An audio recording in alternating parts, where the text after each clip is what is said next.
Hello and welcome into the Fog.net podcast. My name is Michael Swain, the Kansas beat writer for 24/7 Sports. I'm joined by Kevin Flaherty. It's National Signing Day. We're here live doing a live recording of the podcast on our YouTube channel. If you're listening to this on a podcast platform of your choice, either later on Wednesday night, later in the week, before the Guaranteed Rate Bowl, make sure you head over to the YouTube channel, subscribe, like all the videos. That ends up helping us a bunch with retention and also getting more people to see the videos. But Kevin, KU has signed its best recruiting class in the history of 24/7 Sports, which obviously goes back to 2010. I'm going to read off some numbers here to start because I think it's pretty, I don't know if crazy is the right word, Kevin, but when you compare it to what KU did on the recruiting trail 4 years ago, 6 years ago, it's such a huge difference. And I think, Kevin, for me, this is such a class that is talented top to bottom.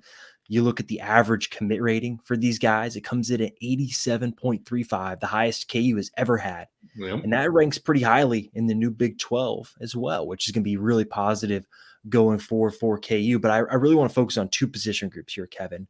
Obviously, KU signs Deshaun Warner, the highest rated high school prospect that Kansas has ever had.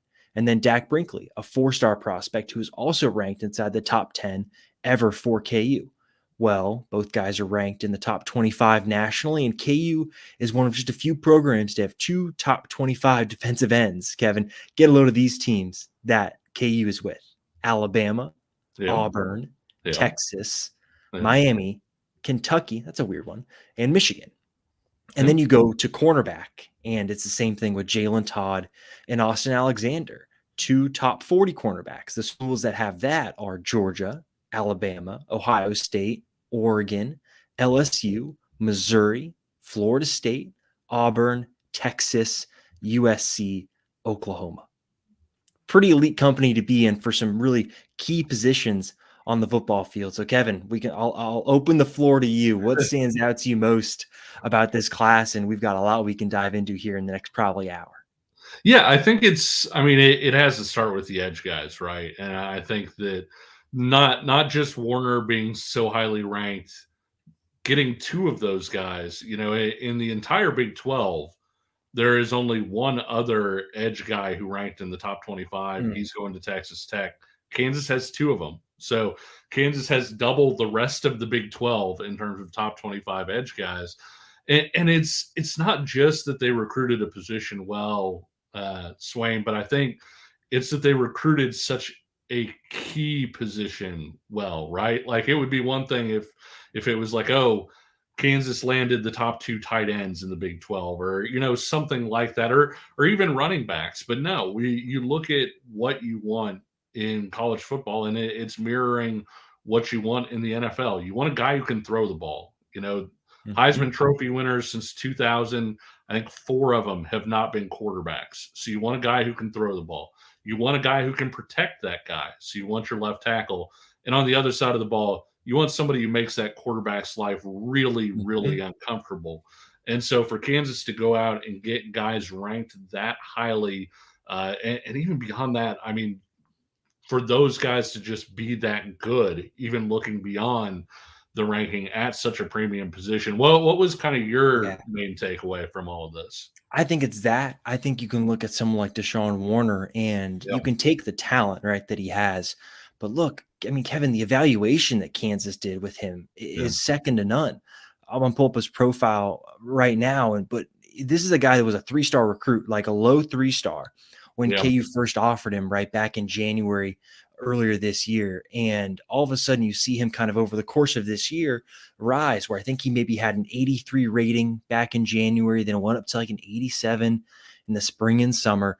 And then all of a sudden he steps on the football field this fall and starts dominating in the state of Arizona.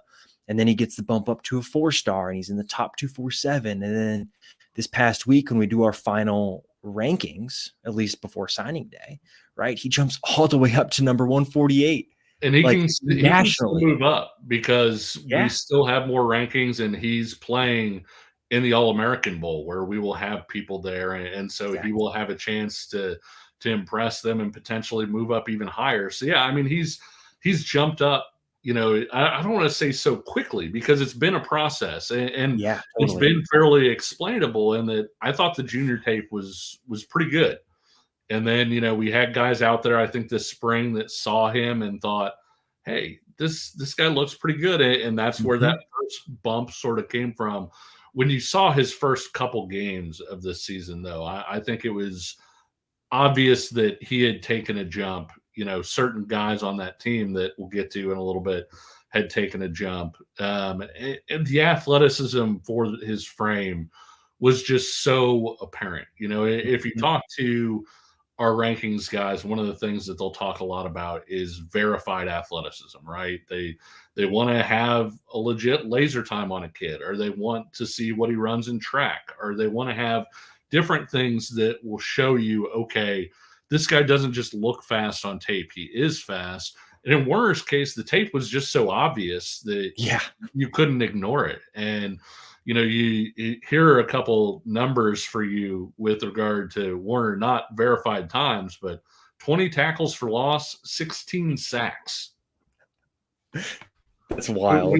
When you consider, when you consider that even some of the better high school leagues across the country, you know, it's not typically like they're putting the ball up 50 times a game in the air and things like Yeah. that. Those are some pretty outrageous production stats to go along with the tape and the obvious athleticism and all the things that go along with that.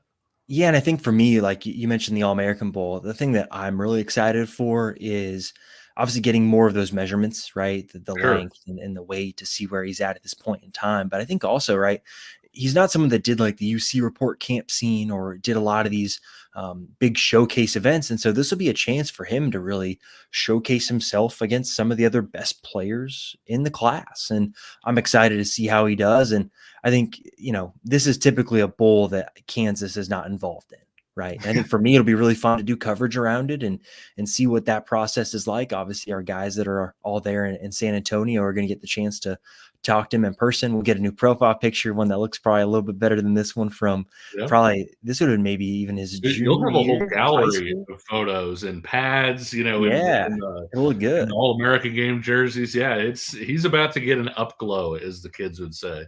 Yeah, and even for Dak, I'm bummed for him because I would have loved to see what he could have done this season. Sure. He transferred to Katy, which is a powerhouse, right, in the Houston area, and he was going to have the chance to have a really big season, and he suffers a knee injury. He misses most of the year, but one of the big things here is he's going to be enrolling early, and so he'll be on campus here less than a month from now, and so he'll continue to do his rehab with KU, and I think the hope is that he'll be ready to go in some regard around spring practice, whether that's full contact, whether that's just moving around and getting used to being a football player again. We'll have to see where that goes. But I think Dak is someone that obviously, the way the senior season goes doesn't allow him to do, what Warner did where he moves up in the rankings. But I think he's someone that should get fans really excited because you look at the length and the athleticism that he has as well. Like this is a really good tandem to have. And we saw how good the tandem of Jeremy Robinson and Austin Booker was this season in the length that they had and the speed and the athleticism. Well, I think this is that maybe up to another level. So I think it's really exciting for KU to have both guys like this and two guys that look, Kevin, I mean, you're on social media. I'm on social media. I don't know if there are any two guys that are more fired up and always tweeting about, KU or post on Instagram about it. So it seems like two guys that are pretty fired up about KU, which obviously says a lot about the program, that two guys that had this many other opportunities, right? That they're just excited about KU. That speaks a lot about the program right now, I think.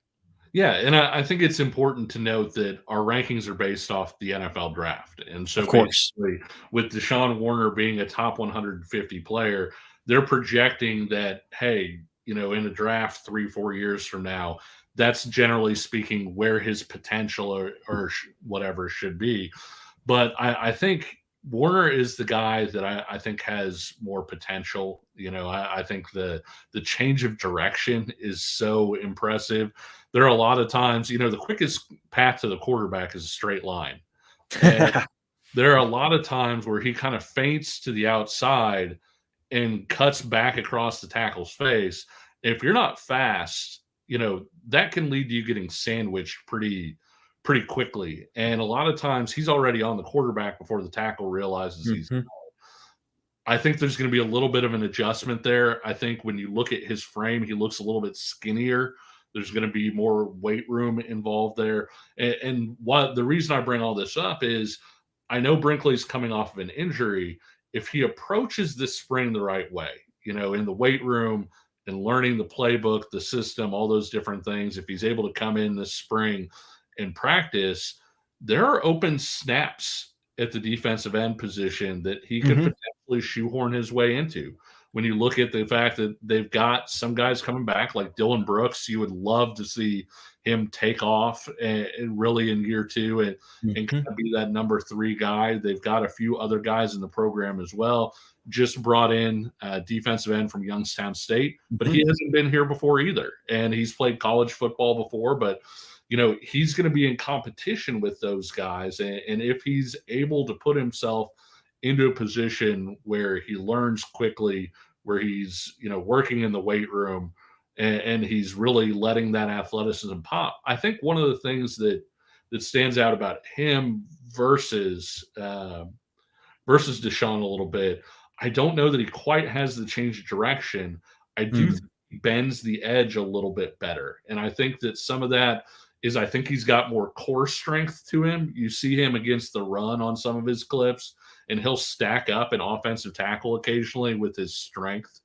And so I do think that there's a pathway there for Dak Brinkley. And you hate to say anybody, they're definitely going to play early.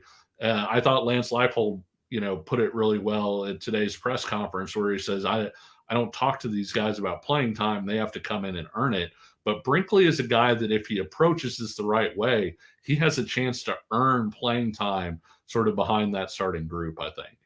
Yeah, and that's something Lance Leipold's talked a lot about in terms of new players coming into the program. They've got to earn it, and I think the coaching staff talked a lot about someone like Keaton Kubeka last year coming in with the habits that he learned at Austin Westlake and being able to translate those to preparing for a college football practice. And that's what Dak is going to have the chance to do when he's here in the spring. And KU's got 6 early enrollees overall. One of the other early enrollees is quarterback Isaiah Marshall, who Kevin, you mentioned, I think this is probably an interesting discussion we can have, right? You mentioned the NFL aspect of our rankings. Absolutely. And you look at someone, and this is a question I've got several times, and I think it's just a good discussion.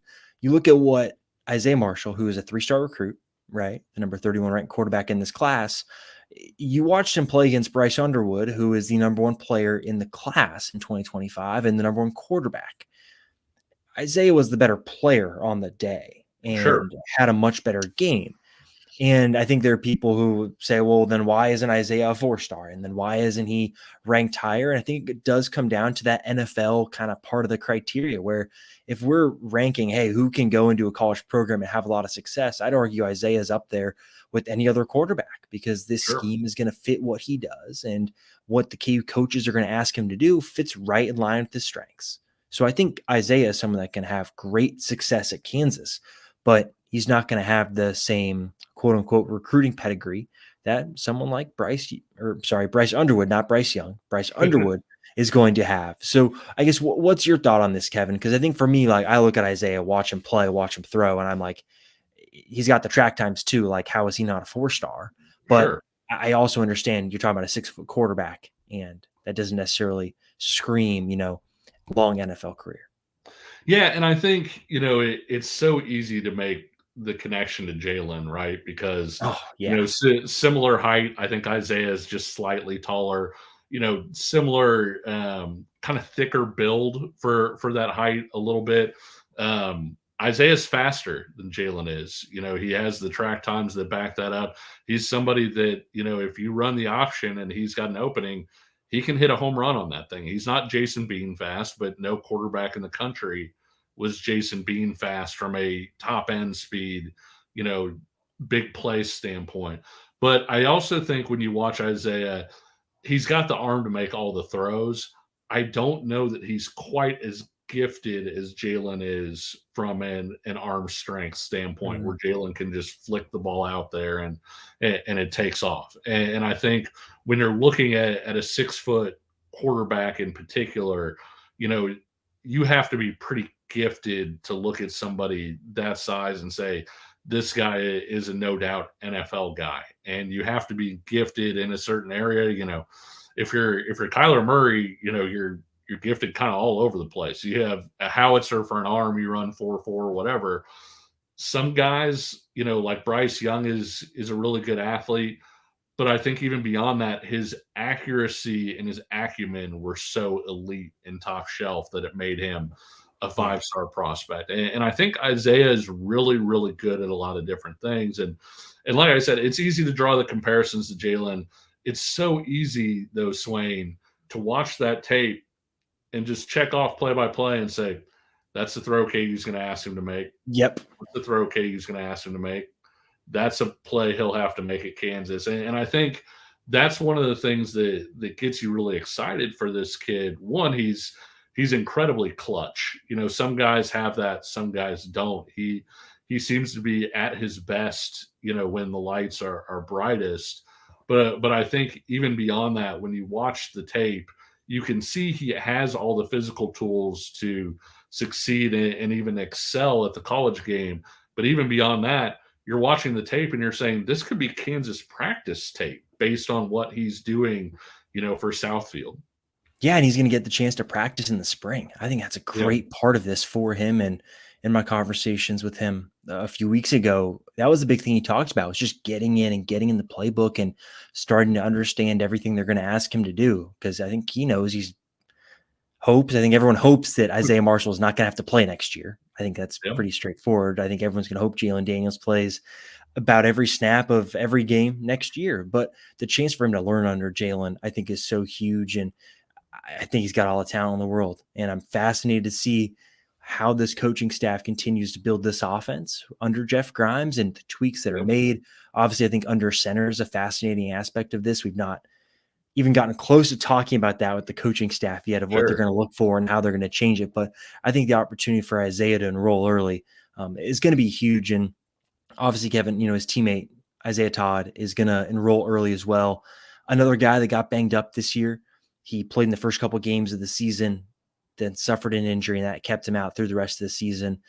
He's closer, I believe, to full strength than Dak is at this point in time. But I mean, I thought Lance Leipold told a great story at the press conference today about the way that the cornerback board unfolded. And this shows you how I think regimented this coaching staff is and the way they use their board. And maybe I'll get to the scholarship question here in a second, because the plan was to take two cornerbacks. Andre Gibson committed first in March after his unofficial visit. And then the plan was, cool, one more, whether that be Austin Alexander, whether that be Jalen Todd or Rodney Bimmage. And Austin Alexander commits.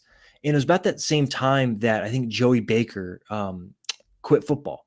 And so that scholarship slot opened up. And so the coaching staff thought, okay, are we going to go to the portal? Are we going to do something? And they decided to take the gray shirt off of Jacoby Davis, which therefore opened up a slot for this enrolling window for next year that then they decided to use on Jalen Todd. And I mean, it's a great scholarship spot to use, because you look at the offer list, 31 total offers. I believe I counted earlier, 20 Power 5 offers. He canceled his official visits to Wisconsin and Iowa to commit to KU. I think he's a guy that you just look at what KU does at corner.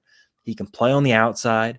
He can hold his own, and he's got the great ball hawk ability. So I think he's someone that's really exciting. I think this cornerback room as a whole is really exciting. And obviously, Kevin, the early enrollee picture here, quick side tangent to answer this question. The early enrollee picture here gives KU some wiggle room, where they've got 6 early enrollees, which means they have 10 total spots open because of the 16 guys that are done. And now it allows them to bring in these early enrollees if there are more transfers that they want to bring in. All that matters at the end of the day is making sure that the scholarship number, when the guys report, I believe for summer workouts or whenever fall camp starts, that number has to be 85. And so at this point in time, it's hard to get too worried about the scholarship number, because I think this thing's going to work itself out. But as it pertains to Jalen Todd, Kevin, what gets you most excited about him? Yeah, it's funny because I think people should head over to the Fog after this and take a look at your comparisons for each player. I don't Mm. necessarily agree with all of them myself, Oh, but I'll acknowledge how tough it is to come up with them though, because you're trying to stick to KU specific guys, so they're mhm. guys that people have some familiarity with, and you're trying not to go back too far, right? Because you're not trying to link somebody to somebody who played at KU in We're not 1993 we're not that comparing nobody these on the people to board, Gale Sayers. yeah, that nobody on the board is going to be able to understand or be able to link to. And Mm. sometimes I feel like it can lead to the random kind of awkward, well, is there really a comparison for this guy? Jalen Todd is a lot like Kobe Bryant, and that was your comparison there. He's very sticky in coverage. Yeah, Um, they were similarly rated. I feel like as recruits, I think maybe Kobe was like an 87 rather than an 89. But remember the that's right. Jalen, but I think Jalen Todd was an 87 as of a couple weeks ago. So Mhm. keep that in mind. The playmaking ability you talked about, the stickiness in coverage, the length, a lot of those things really lend to that. And keep in mind when we say that he's a lot like Kobe, we're talking about coming out of high school. We're talking about skill sets and things like that. A lot of things can happen when these guys go to a college campus. Some guys are going Mhm. to exceed what you expected for them, or come out way Yeah. ahead. Other guys, they're either going to get injured, or even they may just be 95% of the player that maybe they could have been for one reason or another. But I think at this point, that's a pretty solid comparison based on where Kobe was at a similar point in his development. Yeah, and I think the weight thing, right, is gonna be the big Yeah, question for someone like Jalen Todd in the long term. You look at the photos of him in the visit and in the uniform, and it just the frame looks a lot like what Kobe was. And obviously, Kobe's sure. now what a two-time first team All Big 12, the first guy to do it since Aqib Talib. Like those are Yeah. big shoes to like live up to. But I think this is more of a hey, what does this guy do well?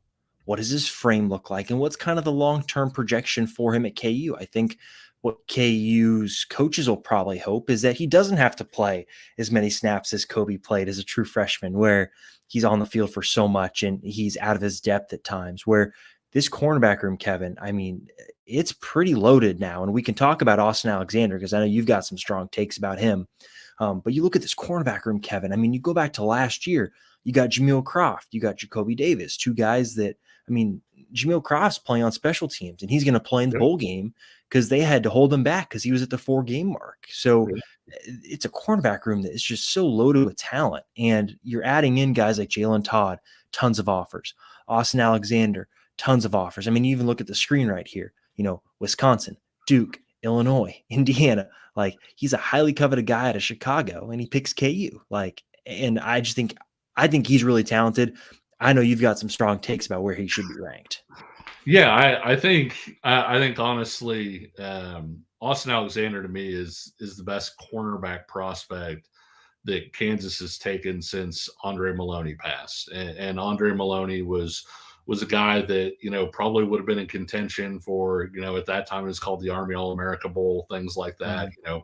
Was a 6 foot corner who ran sub 4.4. I mean, really had a lot of things going for him. And kind of had I mean, not kind of, he had a very tragic death. But Mm. I think when you look for a comparison for Austin Alexander, the easy one, and people are going to say, "Oh my God, you're crazy! What are you doing?" Blah blah.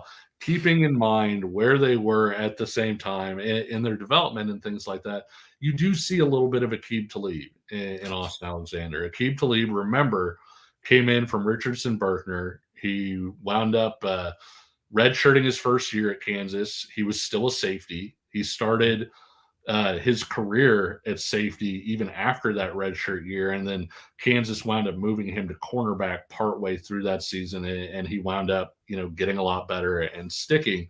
When you look at Alexander, when you look at the return ability, the top end speed that he shows when he returns kickoffs, I think the fluidity for a taller corner, the fact that he's a little bit thicker, than what a Jalen Todd is. You look at a lot of these different things, and I can see a lot of those similarities.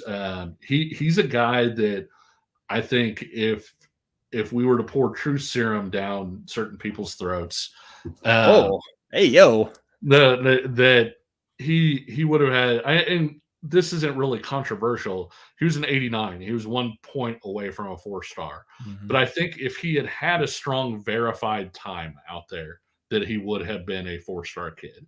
But you have to remember he had the leg injury late in his junior year Mm. that kept him from camping. He didn't wind up running track. And so a lot of the things that these guys do that wind up pushing them up the rankings didn't happen. But then the senior tape comes out. You can see on the senior tape, this kid's fast. Yeah.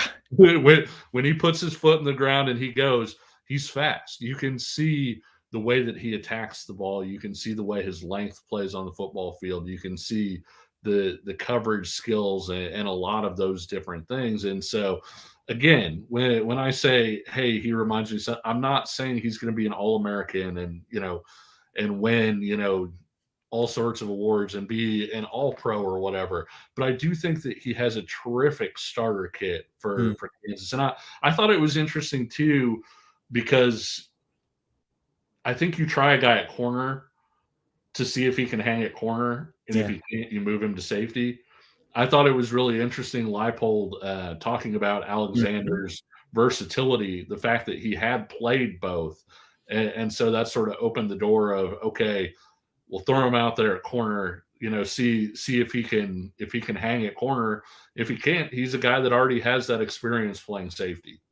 Yeah, I love that. And I think too, even I myself, I've forgotten that Brian Borland said this, but that they try and recruit defensive backs, not necessarily true corners, true safeties. Although people can fit into that, right? Like I think Damani Maxon is very much a safety. And I think someone like Jalen Todd is very much a corner.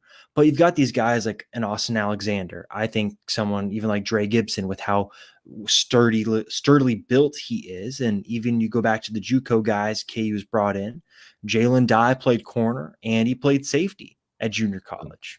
A new commit for KU, Devin Dye, played safety last year at Utah State. I believe he played some corner at junior college. Like that's what KU likes to have, is that versatility and the ability to interchange guys and pieces and find where they're best at. And so I think you're right though, Kevin. Like you turn on the tape, and I think that's what's exciting about him is you see that just the explosiveness, and you think about where the Big 12 is with the teams that are coming in, and it's more kind of some more weather teams, right? You got 2 Arizona teams coming in Utah.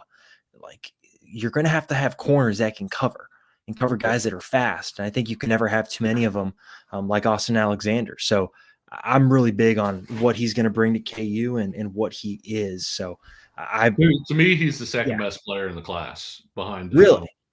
Yeah, I would have him as the number 2 behind Deshaun Warner. And you know how I feel about Deshaun Warner. So that tells you a little bit. And that's not anything against Dak Brinkley. It's not anything against Isaiah Yeah. Marshall, both of whom are really, really good. But I would have Austin Alexander as the second best player in this class. Yeah, Kevin, I just had a podcast study we'll do in a couple weeks then, because we'll go through and do our own individual player rankings in the class. That'll All be a right. really fun thing to do. To answer this question, I think Kobe will post a video at some point soon, and it'll be good news. Has I he think hit his call workout that he asked for? he did. He did. Very So it's excited. got to come. So it's got to Hey, come soon.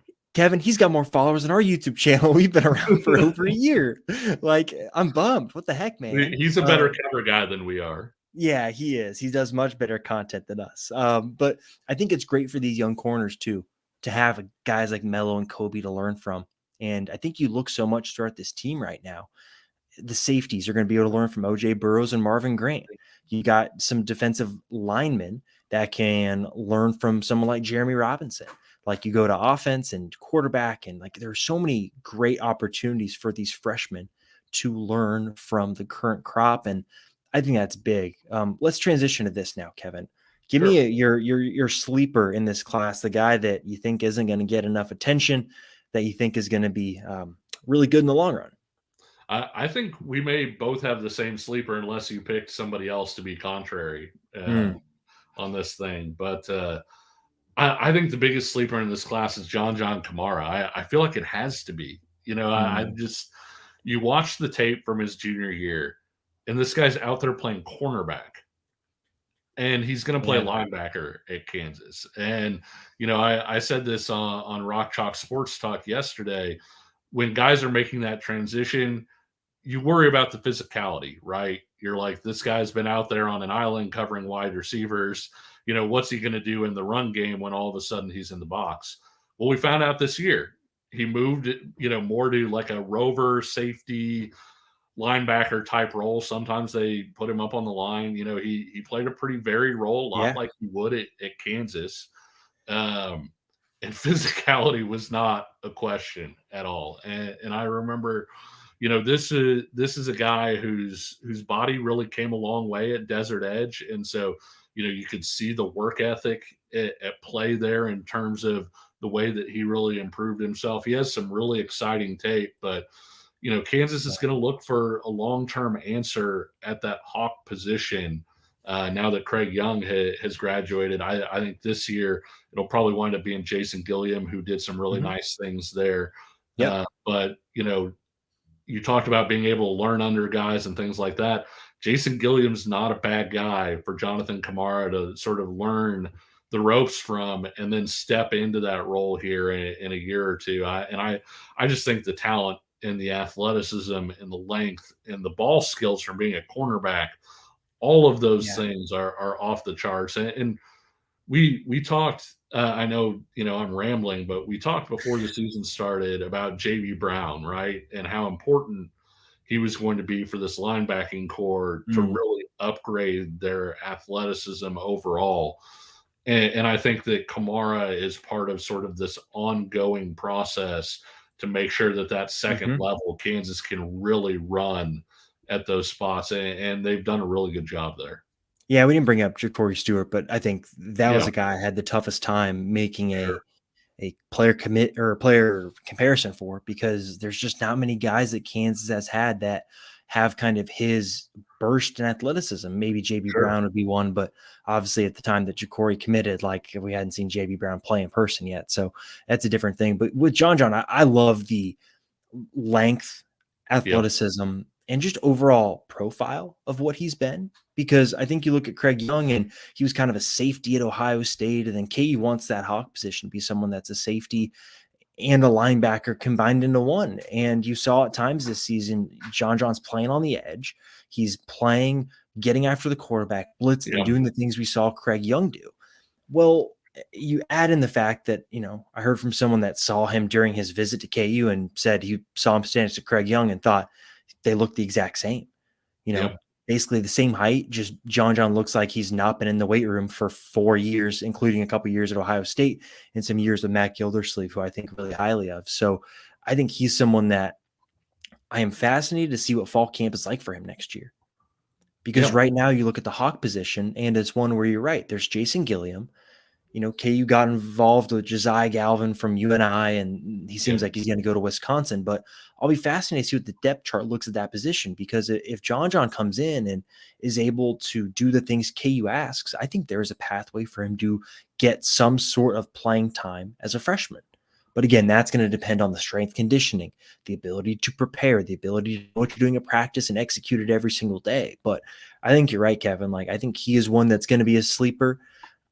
I'm going to take someone additionally, and now I don't know if it's a sleeper because the kid got a huge ratings bump, but I think Carter Lavruski is going to be really, really good. I Yeah. heard that when the KU coaches were out, there's a big showcase in Arizona called the Seguro. I hope I pronounced that right. Seguro Showcase. And it's a lot of the local high schools come together, and it's kind of a big tournament. And there were a couple clips that I got sent of someone like, Deshaun Warner going against Carter during the showcase. And Carter held his own. And if you're holding your own in one-on-ones against a guy as talented as Deshaun Warner, like, I'm sold. So, and I think what he showed during his senior tape too is just the ability to move, be Yep. athletic, and he just fits what Scott Folks wants to do, man. Like, he's athletic, he moves, and he's got a pretty good personality. So I think he's a great fit and someone that will end up being maybe the best offensive lineman from this class. You got to love the multi-sport ability too. That too, yeah. When guys play multiple sports and they're offensive linemen in particularly, that tends to be a pretty good indicator, not just of overall athleticism, but that, hey, this guy has something to tap into. I agree with you, and I think a lot of times I think it pays to look at these recruiting classes almost in 2-year periods, right? Because in some classes you're going to flat ignore a position because you don't need, like Kansas not taking a wide receiver in this year's Yeah. class. Well, that's okay because they took 3 in last year's class. Kansas taking one guy who could maybe grow into a defensive tackle this year's class. That's okay because they took 3 guys in last year's class. And when you look at Carter and you look at Calvin Clements coming in last year, you potentially have 2 bookend offensive tackles right there that I think, both of those guys have, maybe a higher ceiling in terms of what they'll be able to do at the college level than what Kansas has had at those 2 tackle positions probably in a long time. And I wouldn't forget about James Livingston either. Obviously, sure. the start of his KU career was really hindered by injuries. Had a lower leg injury during a freshman season. Then over the summer, had an upper body injury that kept him out for a little while in camp. But he's someone, too, that the coaches are pretty high on and should be able to compete for a role at some point in time. So you're seeing this offensive line room, Kevin, at least in my opinion, really be overhauled because if you look at it, and I'll post a scholarship chart on the VIP board later tonight. But if you look at it, there's a pretty sizable gap in kind of that sophomore to junior category where a lot of guys right now are redshirt juniors and seniors. So there's kind of a gap that's developed here. And recruiting offensive linemen in the portal is very hard. Lance Leipold went out of his way to say that during the press conference today. It's such a hard position to recruit because everybody wants it. And when the big boys come in and start offering big NIL money, like that's just not how KU does this. So the ability to kind of start building this offensive line room with guys that Scott Fuchs likes that fit what he wants, I think you're going to see this room over time really develop. And what have we seen Scott Fuchs do during his time at Kansas? He's had different starting left tackles. He's had different starters at different positions. He's moved guys around. What has been the same? That quarterback has been really, really protected. So I think you look at what this class can be, someone like Harrison Utley, maybe he plays as an interior guy. Maybe he's a center in the future. Someone like Kenny Anene, maybe he's a guard, and maybe David Abagion's a guard or a tackle. If you got Lavruski and you got Calvin Clements, like you can see how this thing can start to come together over the next few years and create an offensive line room for KU that should have continuity over time and have guys that fit that athletic profile that Scott Fuchs and this coaching staff really wants to have. Yeah, and I think you made a good point in terms of versatility too of Abajian and Anene. I mean, both of those guys are tackle, guard, swing guys. I mean, he could probably play any of the 5 positions on the offensive line if we're being honest with his frame, with the athlete that he is. I think that he could play any one of those positions. And so if it turns out that one of your guys doesn't work out or you have an injury or whatever else, Fuchs has shown the ability to shift those guys around. And I think that, 2 of those guys in this class have that versatility. I also think when you look at Utley, I think he could play any of the interior positions. I'll be honest with you. I know this is going to sound a little weird. I kind of like him a little bit more as a guard than a center. I realize he's 6'3", so you kind of want to put him at center, but he's got such violence to him when he comes off the ball. And I think that when you put him at guard where he's not having to make the calls and, and snap the ball and all these different things. And if you put him in a left guard spot or something where he can line up and, put somebody in the dirt, and that's his job on that play is, hey, you're blocking great. Now go hit that guy. I think that may actually, I'm not saying Utley can't be a center, but I'm saying I do wonder a little bit if he plays center, if you lose a little bit of that violence that I think makes him a really good football player. Well, and the one thing you know about this offensive line room, Kevin, is he'll get the chance to snap. He'll get the chance to play Yep. guard. I'm Oh, sure yeah. at some point in time he'll play some tackle too. That's Oh, the yeah. way He'll, that he'll get to KU's do going to all of do it. it. So let's transition to a couple more positions. Then we can, Sure. if anyone's got any questions, obviously drop it in the YouTube chat and we'll answer it. I'm curious for you, Kevin, like the running backs KU has, you mentioned the player comps I was doing, you turn on Harry Stewart's tape and he looks like Devin Neal, maybe a little bit more physically developed to Devin Neal, but the running style, the way he catches the ball out of the backfield, like the way he observes things when he's running the outside zone plays, like it looks very similar. And then you look at what Red Martell does, and I think the vision is probably better than Daniel Highshaw, but that physical presence is definitely a similarity between those two. I'm excited about what these two guys can bring. And then you even factor in someone like Johnny Thompson from last cycle. Yeah. And you've got three guys that kind of have different gears to them and different things you can do. And obviously the old offensive coordinator would talk about multiplicity.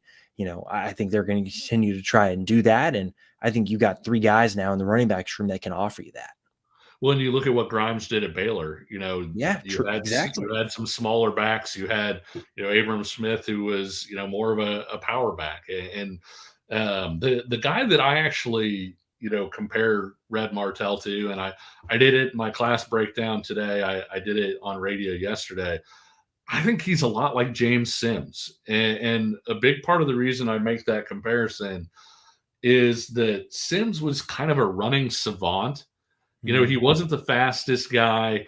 You could make all your blocks, and he probably wasn't going to go for an 80-yard touchdown.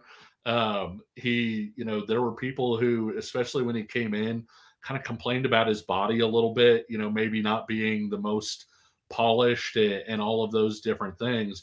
But the guy just knew how to run the football. And you could not block a bunch of people and say, oh my gosh, this is a 3-yard loss. And he'd just kind of make a guy miss and shift here and turn here.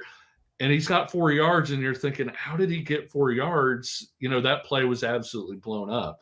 And I think when you watch Martell, he's got such vision and patience and balance. I don't know that he's going to run the fastest 40. I don't know that he's going to.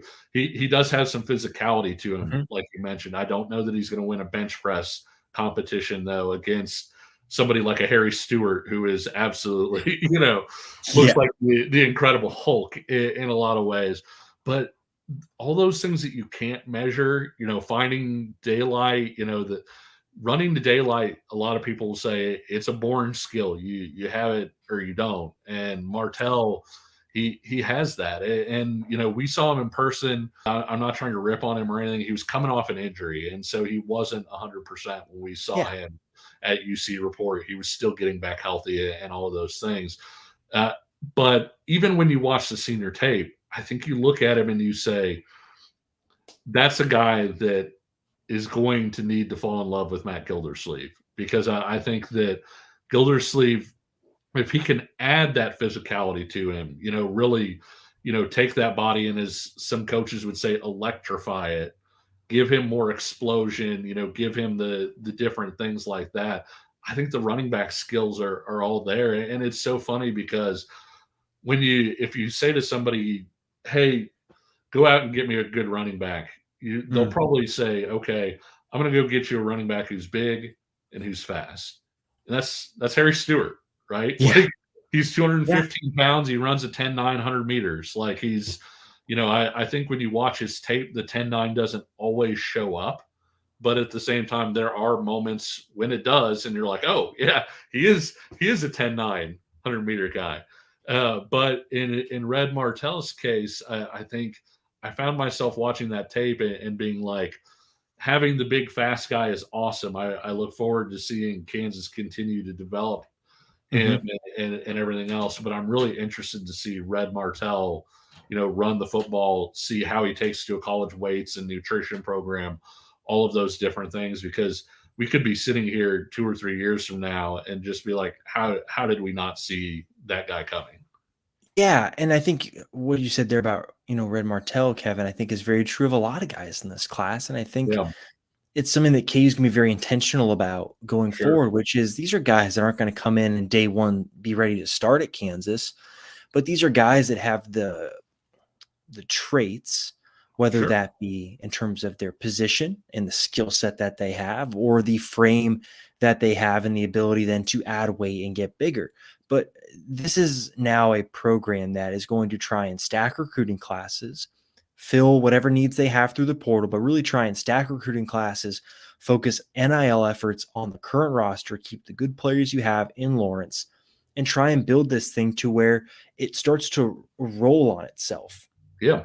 And I think so much of this class fits that bill. You look at the 4 offensive linemen, every single one of them should not see the field in their first 3 years. That's Yep. my opinion. I think it's a redshirt sophomore type of class at the earliest. And if guys are ready to compete, then that's awesome, right? Not everyone's going to be a Calvin Clements who's able to come in and from the get go be ready to go. So I just think overall, you look in every single position group here, I could make a really strong argument that every single one of them would benefit from not playing next year, and Yep. KU be just fine. And I think it says so much about the program and where it's at, Kevin, now, where there isn't a need for a guy to come in and, oh man, KU needs this freshman to come in and save this position group. No No, matter how KU, good he is in some cases. no, exactly. And In some so cases, it's you different. could look at him and say, "This kid's not ready, but we need him to be ready. So he needs to go out on the field, and hopefully he'll figure it out." Now, Kansas isn't in that spot, like you were saying. The one thing I do think is going to be really interesting, and this is probably a whole podcast onto itself, is in college basketball, right? We talk about getting old and staying old, especially Mhm. with the transfer portal. Lance Leipold inherited a team, that had some guys that had played quite a bit. He also had some young guys like Devin Neal and guys like that. Lance Leipold's second team led the Big 12 in returning starters. Mhm. This year, Kansas led the country in returning production. We still have some NFL decisions out there. Next year, though, could be another year where Kansas is old. But then the COVID years start ending, and you start getting into a spot where Thank Kansas could God. go from really old to really young in a hurry. And I find this.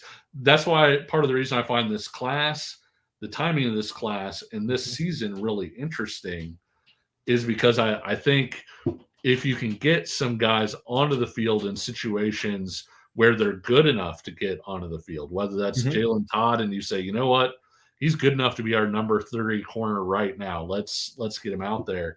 That could bode well for Kansas going down the line. And so I'm interested to see how many of these guys, other than the offensive linemen, like you said, Mhm. some of these guys could have a chance to maybe work their way into some spots. Well, you're right, Kevin. And I think this year is going to be really big for KU because they've got 26 guys that are going to be in their final year of eligibility. Yeah. And that's before any other potential transfer portal guys that they might get, in January or maybe even in the spring. There's going to be some turnover next off season. And starting now, getting this pipeline going and stacking, right, that 2023 Yeah. class, now this 2024 class, and obviously continuing that going forward is going to be huge because there is going to be a year coming up where KU is going to be young. And it's going to come down to how those young guys are able to play. Just Yep. like Leipold's first year when they were the youngest Power 5 team in the country. Yep. And obviously, it'll be a little bit different this time around because they won't be in their first year. The scheme will be more set.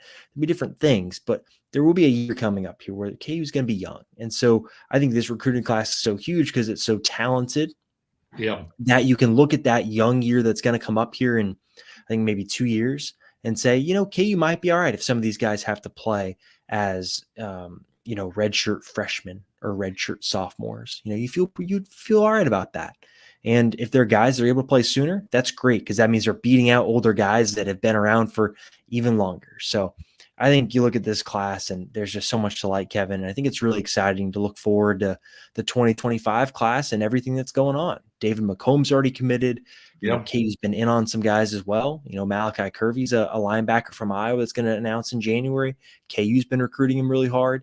There are some guys that KU is in on where you could start to see the seeds being set for another really good class that looks a lot like this. And maybe we're having some very similar conversations about best class in X, period of time, this time next year. So it really is an exciting time for me to cover recruiting because it's interesting. It's great. Yep. And KU's doing a really good job of getting guys on campus and getting in front of them and into different conversations. Yeah. And I think you make a really good point about next year. I think maybe the single biggest thing that helped this year's class was having a quarterback get on board so quickly. Totally. Isaiah Yeah. Marshall. Isaiah. That was a huge part. He recruited some of the class. His family recruited some of the class, and so when you have that quarterback, you have that foundation. David McComb's been in the class, for even longer. And Yeah. he's a guy that put together a really good season. The tape is really impressive on him. If Kansas is recruiting a wide receiver and they say, okay, I want to see who's throwing to me, there's a pretty good chance they're going to come away impressed with what they see. And so that part is definitely similar as well, with Kansas already having its quarterback in the boat for 2025. And so I do think that it's kind of funny to think about. Just, I know I always date myself by going back to the era, and he always laughs when I do. But there was kind of a running joke that you would see high school recruits on the sidelines, and you'd be like, "There's no way that guy is a Big 12 football player." And then 3 years later, and Kansas had a really good strength coach back then, and Chris Dawson. 3 years later, that guy was out there balling out for an Orange Bowl team or whatever. And Yeah. when you look at this group, you don't have those feelings when you see these guys in person. When you see them, you don't say, hey, there's no way that Austin Alexander is going to be a Big 12 player. There's no way that Dak Brinkley or Deshaun Warner or these offensive linemen are going to be Big 12 players. They're starting from a higher level. Totally. And when you look at what Matt Gildersleeve does, and I'm right there with you, I think it's impossible to put a value on him almost, because I feel like with every strength coach, people go in the summer and they're like, oh, so-and-so's body, looks different. But Kansas literally went from getting pushed all over the field to pushing people in 2 years. And with a lot of the same guys, and a lot of the guys really changing their body. And even beyond the physicality, you look at a guy like Devin Neal, who I think last year, Totally. I could have been described, I don't want to say he was stiff, but he was more of a straight line guy. Then you look at him this year, he's so much more agile and explosive. That comes from the strength and conditioning program too. And so I really do think that, the development of the program is in good hands, and this is the type of class you want to develop. Somebody with a lot of traits to tap into there that you can kind of play around with. Yeah, let's get some questions we got here going on in the chat. And if you got more questions, feel free to drop them in. We'll answer what we're able to at this point in time. Thoughts on Grimes committing? Obviously, I think this is something that I think it's a perfectly fine addition. I look at him and I think KU listed him as a defensive end. I look at the visit photos from what I've seen, from what people I've talked to. He's going to be a defensive tackle. You can bet on that right now. He's about 6'5", 6'6". He's already in the 240 plus range. Matt Gildersleeve's going to have some fun with him, because I think he's the type of guy that could have a similar growth pattern to Blake Harrell, where we saw Blake Harrell enroll at Kansas in kind of the 250s, 260s, and then he really ballooned up in the 280s and looks good holding it. I think there could be a similar growth pattern with Grimes, and KU needs as many young defensive tackles as possible right now. They've got Marcus Calvin, Blake Harrell, We'll see what happens with Tony Terry. He did work out with the defensive tackles at times during preseason camp. We'll see where he sticks, if that's a strong side end, if that's a defensive tackle. But KU needs as many of those guys as possible. And look, if Grimes can't put on the weight, I don't think he necessarily has the burst to play on the weak side. So you're looking at someone that's going to play a strong side end role and is going to be in kind of the 200 in 60 pound range is what I'll say. So I think it's a perfectly fine addition. It's a project for the long term. I'm not going to get too wrapped up in one scholarship. Like the one scholarship being used isn't going to change the trajectory of next season, because what KU is doing in the portal, they're not going to go get an insane total, A+ level 4-star portal guy, because that guy's going to want, $150,000 to show up on campus, and that's not the game they're going to play. Yeah, and you look at, before Blake Harrell, it was DJ Withers was a guy that was 240, totally. 245, and is now a defensive tackle. Look, when you're Kansas, you have to be creative recruiting defensive tackles, because if they're big and they're fairly athletic, everybody already knows about them and everybody wants them. And so you're just not going to find a guy who's, 6'5", 295, and is fairly mobile right now. Mm-hmm. So you have to figure out how you're going to get that guy at some point down the line. And I think that this is a worthwhile swing. Like you said, if he can't put on the weight, you have a good size, strong side end. I thought there were some encouraging things about his tape, the way he uses his hands, that would play really well at that spot. And if he can put on the weight, then you fill that spot. I think your point about the transfer tackles, I think, was really well put too.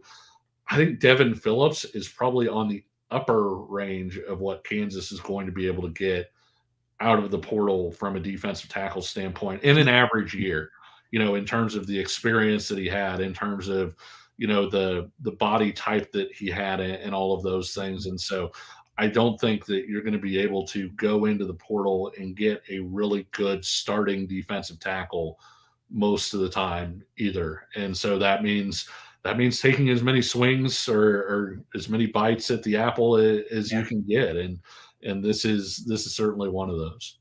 Well, not to mention, Kevin, I think that's a great example too, because you look at, I think KU and Jim Panagos and the staff and everyone involved did a great job of keeping, I think, the Devin Phillips deal quiet until he was on campus, and then they got him committed. It was over.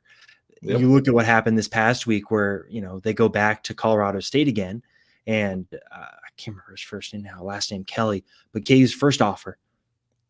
Within 2 days, all of a sudden, he's got offers from A&M, Indiana.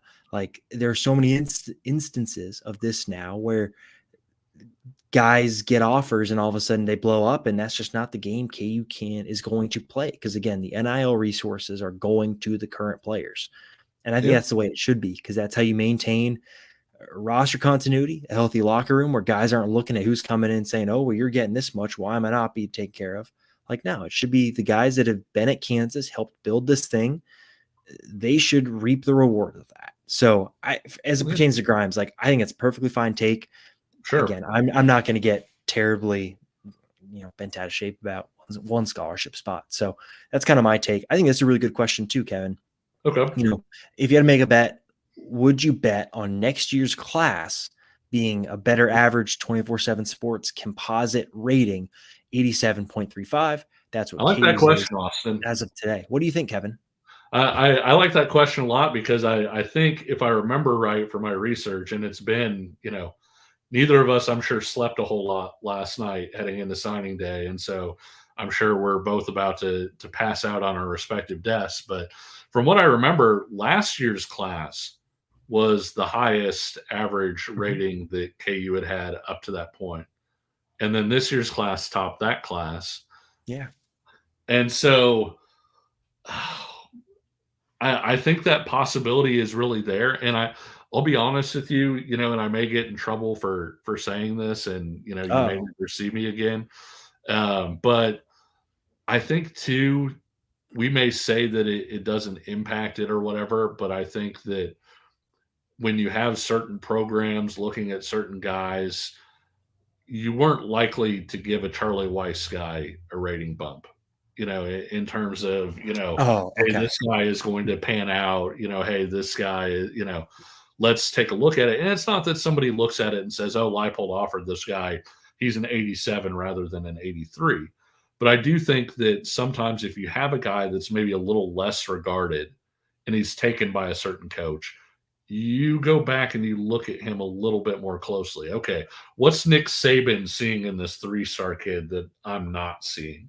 Yeah. And it's human nature. And I think that, like I said, I'm not saying that they're going to get a ratings bump, but I do think that as this thing continues, as these guys, as Kansas continues to find success, I think Kansas is going to be in on higher tier recruits. I think that Totally. guys that, are maybe 86s might have a chance to be 88s, or whatever else. And so I'll go ahead and say yes. I think it will be higher than that, but I don't think it'll be much higher than that. I think you're talking it'll be like 87.5 or 87.6. What do you think? Yeah, I tend to agree, Kevin, because I also think next year's class will be, I think, similarly sized. Yeah. Because KU has to go to the portal next offseason. There's just Yep. too much production being lost. You can look Sure. at wide receiver. Who knows what they'll do at quarterback and what Jalen decides after next year. Like, there's so many positions that they're going to lose players at next year that it's going to have to be kind of a bigger portal year. So that leads me to believe that the high school class is going to be maybe even slightly smaller than this current one. Yep. And if you're taking a smaller class, to some degree, you can kind of be a little more selective. And with the guys that KU is in on early, and again, I'll emphasize that again, early, we'll see where things stand Sure. in April and when we get into official visit season. But the early signs are there that I do think that KU will be able to get somewhere in this range. I think you're right, Kevin. I think 87.5 sounds like right on the dot of where it's going to be But- next year. So here is one wild card real quick before we move on. There are 3 Kansas players currently ranked in the top 100. Oh, yeah. The top 247 for Which are, for those that don't know, who? For those who don't know, that's Andrew Babalola, the offensive tackle from Blue Valley Northwest. That's Lincoln Cure, the tight end from Goodland. And that is Jaden Woods, the defensive end from / edge player from Mill Valley. And Kansas is recruiting all 3 of those players. I'm not saying they get all 3. I'm not saying they strike out. I'm saying if Kansas gets one of those players in a smaller class, that's going to impact the ranking quite a bit. Totally. The same way that Deshaun Warner helped swing by being a 92 this year's class.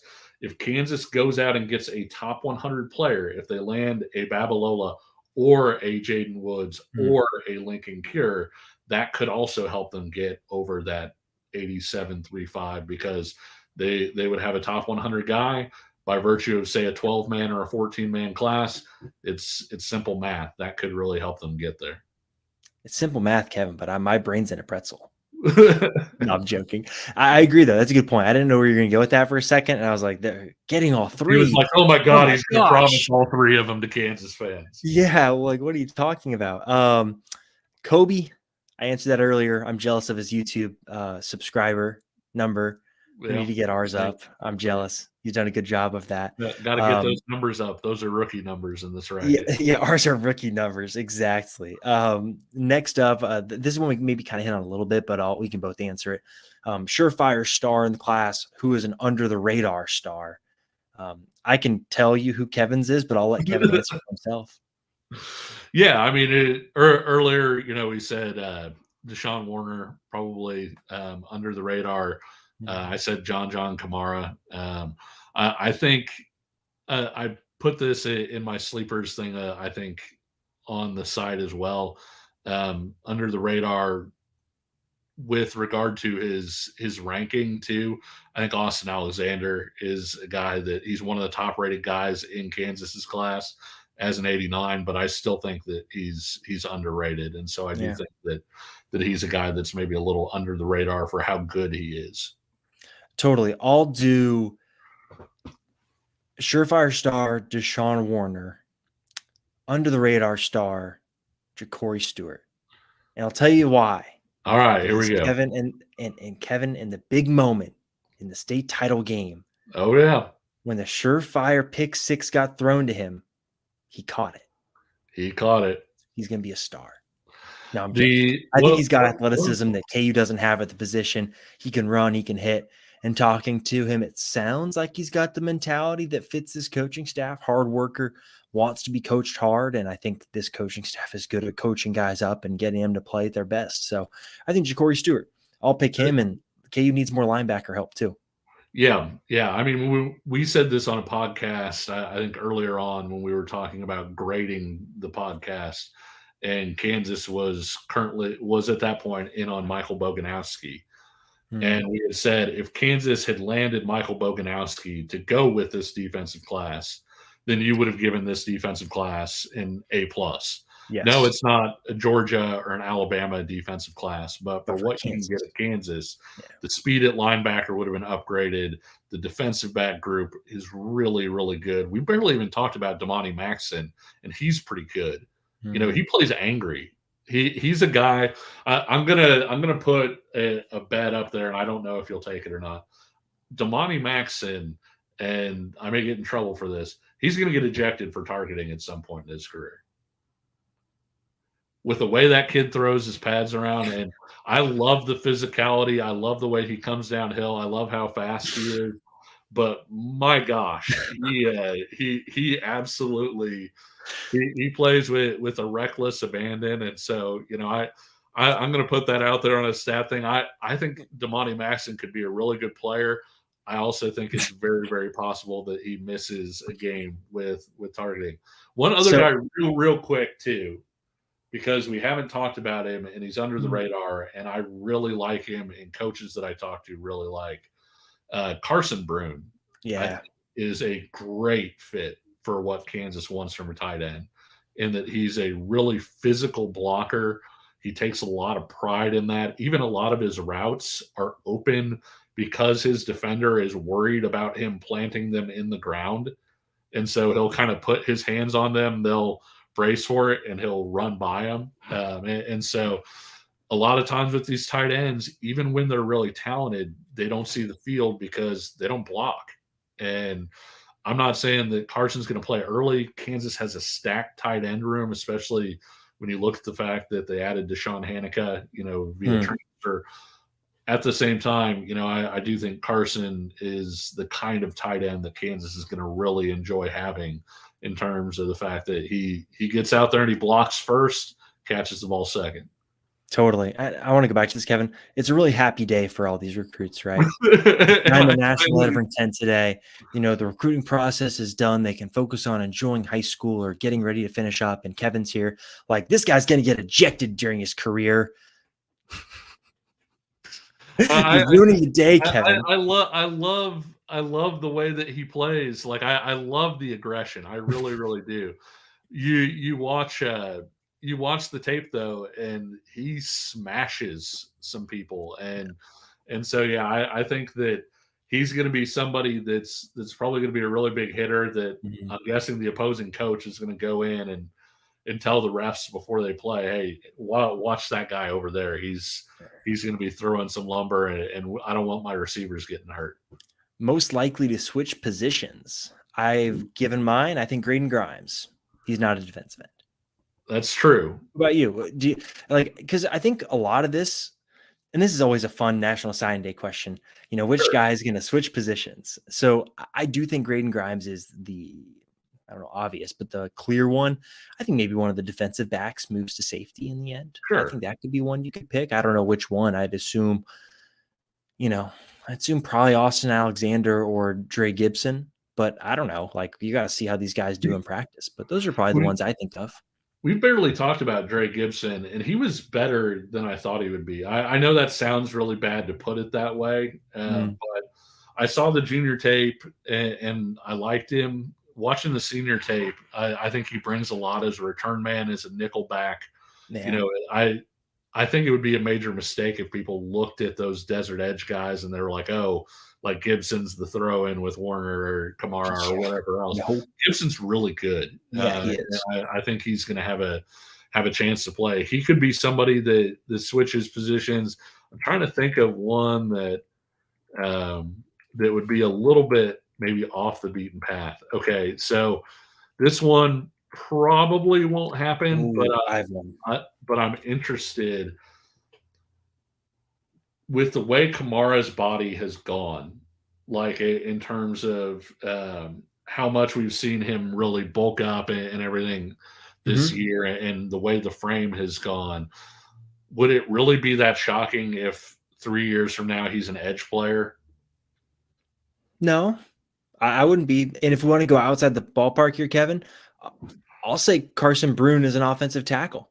That's a Because I'll tell you, possibility too. Yeah, talking to people that watched him play in Iowa, I mean, they say that like his lower body is insane, just in how big yeah. it is right now as a high school guy. So if you told me in 8 years, what the heck? No, in like 3 years that Carson Brune is working as left tackle at KU because his body naturally just gained the weight, I'd say maybe because Yeah.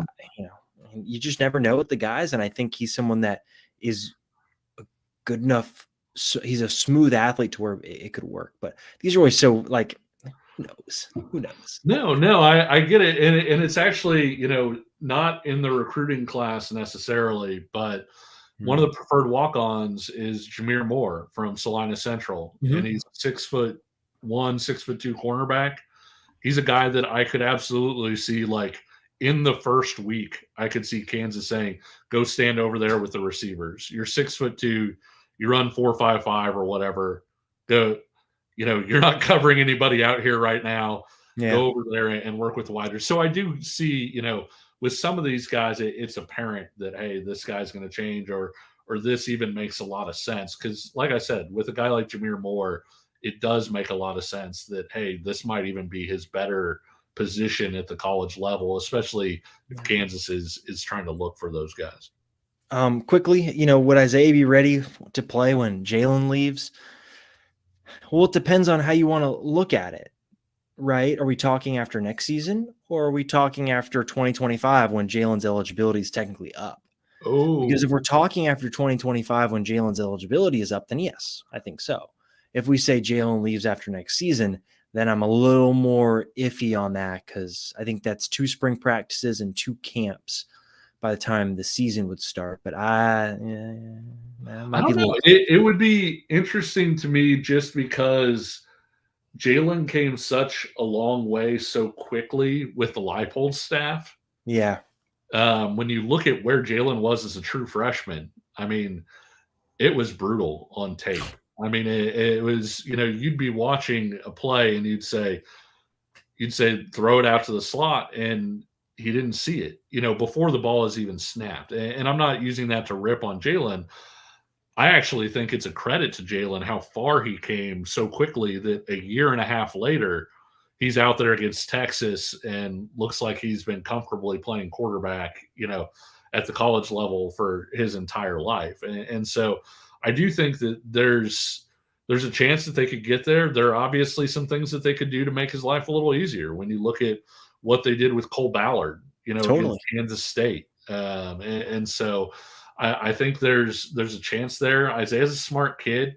Um, I think it helps Hard the fact worker. that they've run a lot of similar concepts at Southfield, and so it's a possibility that he could be there. But I'm there with you in that it's a possibility. But do you want to bet on it? Do you want to not take a portal quarterback or whatever? And maybe they do feel good about it. Maybe they're in bowl practice next year and they're like, you know what, Jalen's leaving, but man, Isaiah looks like he's got it. Let's roll.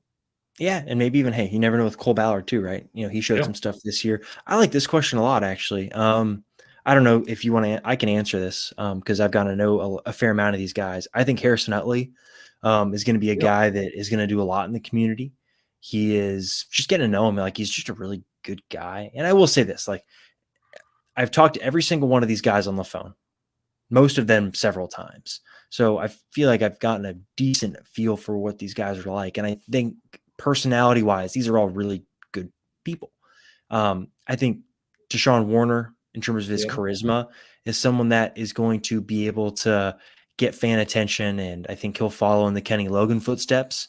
Um, I think also someone like Harry Stewart is going to grow into himself. And I think one that if you want to maybe take like a I'll do a basketball comp here, Kevin, but like DeJuan Harris, if you watched how he's grown over the years in terms of his personality, I think Jonathan Kamara, Yeah. because from what I've heard, like he is, you see the Desert Edge coach is saying, John for president. He's someone that is he's soft spoken, but a really good person. So those are some of the guys that I think come to mind for me. Yeah, I would agree with that. I like the Utley pick a lot. I think if you look at the way that he dealt with the Oklahoma offer when that thing came, and Yeah, how much totally. that kind of freaked everybody out, and everything. I think Dak Brinkley is going to be another interesting one to watch as he kind of grows into himself, like you were saying. But yeah, when you look at the way that Utley got an offer from Oklahoma, it probably was an offer that if it came earlier in the process, he would have taken. And the way, the way that he not only, kind of put Oklahoma down in not a bad way, but said no, thank you, while at the same time, kind of pumping up KU people like, hey, let's get this thing done. Like, I'm thrilled to be there. I think he's got a little bit of that. You think about if you go to the KU football games, they have the segments on the scoreboard where the kid, Yes. questions with him. I think Harrison Utley is going to be hilarious when he winds up doing one of those. Yeah, I totally agree. I think, Ted, your comment here. Yeah, I agree. Isaiah Marshall, very composed, someone Yep. that I just stands out to me as a guy that's mature beyond his years. So if you're telling me for me, like mental processing is not what I'm worried about with Isaiah or being able to handle a moment. I just think sometimes physically, is a guy ready to go out there and be durable, because we've seen that be an issue with the current quarterback. So that's where my mind is at with this. And I think Alan True, who's our guy who ranks that region and scouts that region. One of the things that he says most about Marshall, in addition to, hey, this guy's really good, is that he's really intangibly strong. He really likes him as a person, the character, the way that he steps up in big moments, all of those different things, the intelligence. And so, yeah, I do think Isaiah Marshall, if you were to draw up a quarterback that you would want for Kansas in this class, you would probably draw up Isaiah Marshall, if we're being honest. I think so, and it's insane too that KU got him so early and without much fuss. It's just such a great get for KU overall. So, Kevin, you got any more final thoughts? I mean, oh my God, we've been going for an hour and 15 minutes. I feel like We've this is gone for an hour and 15, and I along the feel like podcast. we could go for an hour and 15 more. I could, except I'd probably fall asleep. Actually, with the lack of sleep that I'm on, that would be a pretty terrifying watch when I just fall asleep sitting up, for 15 minutes in there. No, it was. We can put all the numbers to it and say this is the best class that Kansas has signed in the recruiting database era. We can circle Deshaun Warner and say he's, the highest rated high school guy. I think the best way to put it is Kansas went out with positional goals. They knew what they wanted. They knew the types of guys they wanted. They knew the types of players they wanted, and they got those guys. I'm not saying they won every recruiting battle. I'm not saying that this class couldn't have been better. Obviously, you wind up with Nick Marsh, who KU was recruiting, and you're feeling terrific. And if you get Michael Boganowski and Caden Massey and some of these guys that they recruited that wound up for one reason or another not choosing KU. But at the same time, I feel like it was a big, check mark in the right direction. It was another step in the right direction. And I think one of the other things that was interesting from Lance Leipold's press conference, and you can take this, and run with it, or you can be like, I don't want to talk about that at all, and I'm going to get to my own points. He talked about how these guys had had more team success than any class that he had been a part of. And I remember when Kansas was closing in on the Orange Bowl stuff, one of the things that Mark Mangino had said was that they wanted to get guys who knew what it was to win, who didn't believe that they could win, but they knew that they should win. And I think that was another thing that maybe they got in this recruiting class, was guys that won at a high level, and maybe potentially when you're in one score games or whatever else, that's going to pay off. Well, I'll take that and run with it, Kevin. Who are the guys that we're getting playing time this year. Keaton Kubeka played at Austin Westlake, one of the best high school programs in the country. Yep. Logan Brantley, right, played the first 2 weeks before they decided to redshirt him. Where was he playing? Cherry Creek. They've won 5 straight state titles. Jameel Croft playing at Martin Luther King in Detroit, one of the best high school programs in Michigan. What's the common denominator? Success in high school and in knowing how to prepare and knowing how to get ready to play a football game. Those are big things. One more thing, Kevin, I completely forgot to do this earlier, so I got to do it now because I owe it to myself. Oh. We've got a sale going on. I should have done this earlier, but if you're not VIP, you can head over today. The VIP board is wide open. If you're listening to this on Wednesday night, ends at midnight Eastern, 11 p.m. Central. Go head over there. You can check out everything that we're doing on the VIP board. It's free. It's open. Get a taste of it. If you like what you see, 60% off on a VIP subscription. And if you're listening to this on Thursday, you can still take advantage of it. This isn't a one-day only sale. So make sure you're checking that out. And Kevin, that's what I've got. It is time. And I just want to add to that part real quick. Of course. And say that, we've really enjoyed answering your guys' questions and everything. And I think one of the cool things about the premium board is not just the articles and the information and everything, but you have access to us to ask questions. So if you want to be on that premium board and you want to ask a question about, hey, who do you think is going to start here? Which one of these guys do you like? It's right there. It's built into that subscription. So join up and ask away. And I'm also a sicko who's on the website way too much. He is. Yeah. So, alrighty. Well, that'll do it. Thanks everyone for hanging out. If you're watching this on the live stream, make sure you're liking the video, subscribing to the channel so we can someday match Kobe Bryant's 3,500 YouTube subscribers. If you're listening on the podcast platform of your choice, make sure you leave a rating and review. We will be back. We got to talk about our stream schedule. We may start doing this more regularly, but we got to figure out what we're doing after the bowl game. Well, and with signing day just finishing, I mean, we should probably do a sunflower recruiting. I owe that to Ryan, don't I? Yeah. Well, hey, thanks as always for listening. We'll talk to y'all again soon.